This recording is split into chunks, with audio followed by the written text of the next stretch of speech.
Happy Thursday. Only a few more days until the MLB playoffs. Let's talk some more baseball.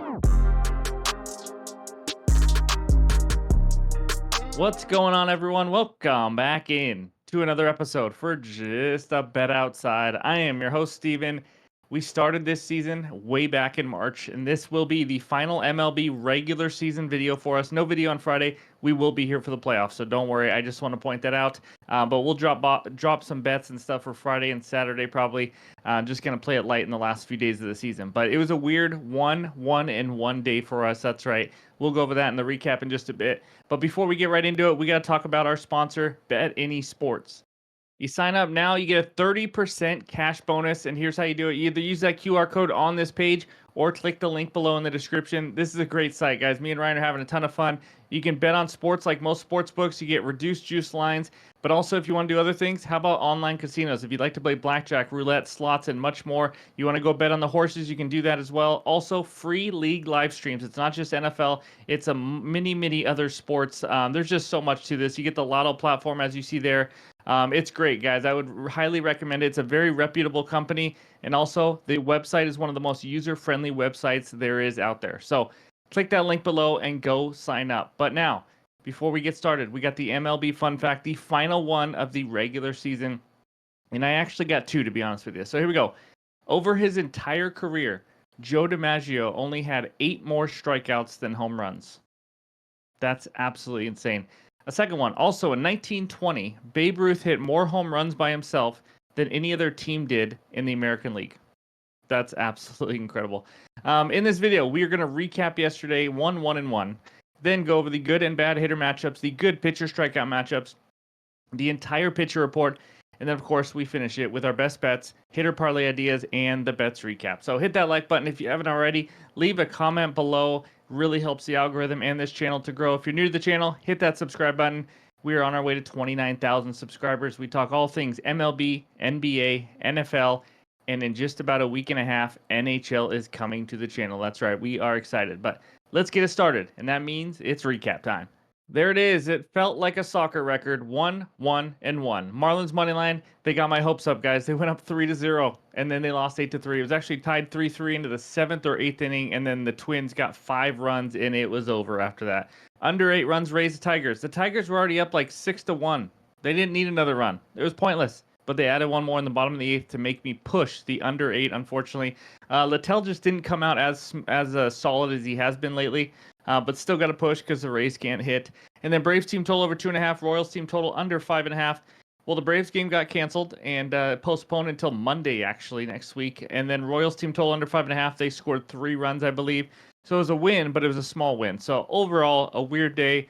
I think we lost 0.07 units or right around even. So it is what it is. But that's the recap for Wednesday. And now let's talk some hitter matchups. All right, we got 16 good hitter matchups for you today. I'm not going to go through all of them, but we got a couple Dodgers right off the bat, a couple lefties, Muncy and Freeman against Mr. Joe Musgrove. And then other than that, we got Will Smith getting jiggy with it and Mookie Betts. Actually, you know what? Now that I look at it, we have 5 Dodger hitters on just the left side, including one more on the right with Miguel Rojas. They are just absolutely taking this over against Joe Musgrove. William Contreras, couple bombs versus Mitch Keller up there as well, as you can see. And then there's the rest of the guys. Nolan Arenado, 5 for 10 off the lefty Kyle Freeland as he makes his way back to Colorado. So those are all the good hitter matchups. Take a screenshot. Now let's go check out the bad hitter matchups.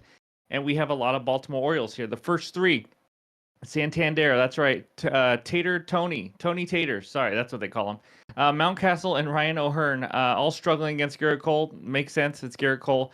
And then other than that, Jerks and Profar, 1 for 10 versus Buehler. Cronenworth also 2 for 15, but guys, it's Walker Buehler.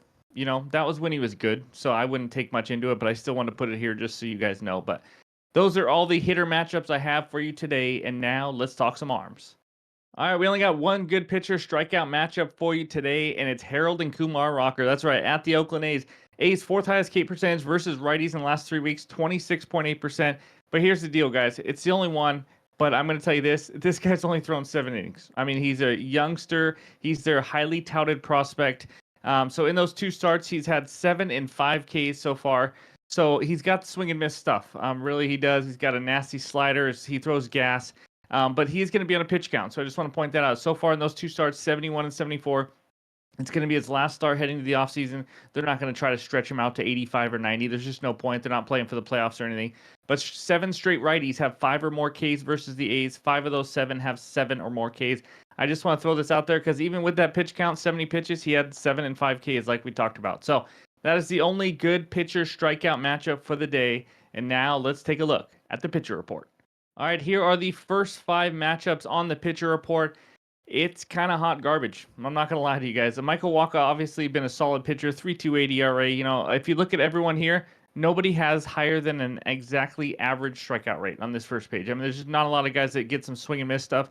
Tyler Anderson, 3.70. You know, he dominated the first half of the year, started to struggle a little bit lately, but still had a pretty solid year. Mitch Keller, Savali, just kind of a bunch of guys around that 4 to 4.5 type ERA. Nothing special here, but those are the first 5 matchups with the averages on the bottom. So take a screenshot, and then let's take a look at page 2. And we start out with Harold and Kumar right there going up against Jin. I mean, guys, come on. It's Gin. It's probably Gin, but I like Gin better. Corbin Burns, 2.95 ERA against Garrett Cole. That's the best pitching matchup of the day, obviously. That is a very good pitching matchup in New York. Not a ton on the line for the Yankees, obviously, but that's what we got. And then Festa versus Belozo. You know, Festa's been okay. He's really the one of like 2 or 3 guys that can actually miss some bats here today. Joe Musgrove, 24.7% K rate, really starting to pitch well last, I'd say, few weeks or so. Going up against Walker Buehler, that's hot garbage. We'll talk about that in just a little bit. But anyways, those are the last 4 matchups in all 9 for today. Hopefully this helps you get some winners. And now it's time for the best bets. All right, before I get to this first best bet, just a reminder, the NFL Thursday Night Football video is out. I forgot to mention in the intro, so go check that out for the Giants and Cowboys. But I'm going to let you know, I only got 1 bet on the video because we had to get off a lot earlier tonight than normal. So I'm going to add plays. It'll be maybe even 1 before I go to bed tonight and then also in the morning. So be sure to check the pinned comments, X, and Discord. But this is my 1-unit play, and it's going to be awesome. That's just all I have to say. So here we go. We're heading out to LA. The Dodgers are hosting the San Diego Padres. Dodgers on the money line minus 125.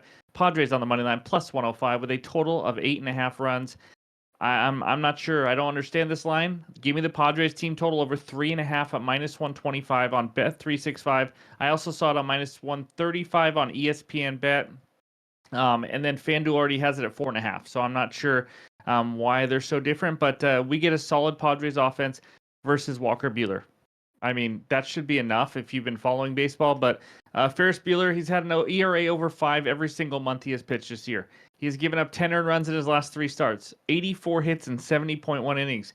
He gave up 3 runs in only 3.1 innings way back earlier this year in his only start versus the Padres. He's given up around a 290 average against. He has struggled versus lefties, given up a 315 average and 564 slugging to lefties. Padres are going to have Luis Arias, Jerks and Profar, the stud Jackson Merrill, and Jake Cronenworth. And don't, like I said, the bad matchups that we saw earlier for a couple of these guys, I think it was Profar and Cronenworth against Buehler, doesn't matter much to me because Buehler used to be an absolute stud. He is not that right now, so it doesn't mean a lot. Padres offense, if you don't know, the versus righties last 3 weeks, second best offensive league with a 128 WRC plus 100 is average. Number 1 slugging team. 3rd best batting average, 7th highest on-base percentage. You get it. They are an extremely good offense. They have now scored 4+ runs in 12 of the 19 games this month. Obviously, you know, Tatis is back in the fold now this month. But honestly, I didn't, and by the way, I didn't count the game on Wednesday because it's still in progress as we record this. But after that, Dodgers bullpen doesn't scare me either. We're talking about a road team that is guaranteed 9 full at-bats. Give me the Padres to score 4 runs. Maybe a team total ladder if you're feeling frisky. I don't know. That's just something you could do. I'm probably not going to go that far and take that big of a chance on an MLB bet. But give me the Padres over team total over 3.5 as my first and only bet. Again, more plays will be coming, but we're not done. Let's check out the hitter parlay ideas. All right, the hitter parlay ideas are in fuego right now. We've hit 5 in a row. Yesterday, how about Nico Horner, 2 for 4 with 2 bombs, and then Jarren Duran, 2 for 4. We also gave out Braves hitters. They didn't play, obviously. So let's see if we can stay hot. First one, Nolan Arenado. He's 5 for 10 off Kyle Freeland in his career. 1+ hit in 8 of his last 10 games. We all know he can crush the ball in Colorado because that's his old team. I think he'll be motivated to hit the ball well in Colorado, even though their season is over. Freeland giving up over 10 hits per 9 innings. He struggles. It's in Coors Field, so your odds might not be fantastic, but not a bad hitter parlay idea there. Next one. again, I'm trying to find a little bit under the radar. This might be one. Josh Smith of the Texas Rangers. He's a lefty. If you don't know, he's swinging it well lately, hitting .333 last 7 days on a 7-game hitting streak, and he's facing Gin. It's probably Gin. I'm sure it is, but I'm going to call him Gin, literally named after an alcohol. He can't be that good. Giving up 31 hits and 28.2 innings this year. Josh Smith, just to stay hot. It's just a little under the radar one. And the third one, I don't think I really need to say a lot about this, but it's Padres hitters. That's it. I already talked about it. That's our best bet. Ignore the bad matchups. The form of Walker Buehler is just absolutely horrendous. Like I've said, he's given up almost 11 hits per 9 innings. I expect the Padres to hit him all over the ballpark and most of their hitters to probably get a hit. So those are my 3 Padres hitters, Josh Smith and Nolan Arenado. Let's see if we can stay hot and end the year with some more winners here. So before we get out of here, let's check out the recap. All right, there it is. Just a 1 bet so far. Again, more will be added. But Padres team total over 3.5, minus 125 on Bet365. Again, minus 135 on ESPN Bet. Hopefully you can get this at 3.5. If you get good plus money at 4.5, I honestly don't mind that as well. But that's my one and only bet today. Thank you guys for listening all MLB season long. This has been one hell of a journey. And I'm excited because we're going to be back for the playoffs next week as well. But of course, we'll have football videos for the next couple nights. So be sure to stay tuned for that. But hope everyone has a great Thursday, and we'll talk to you soon.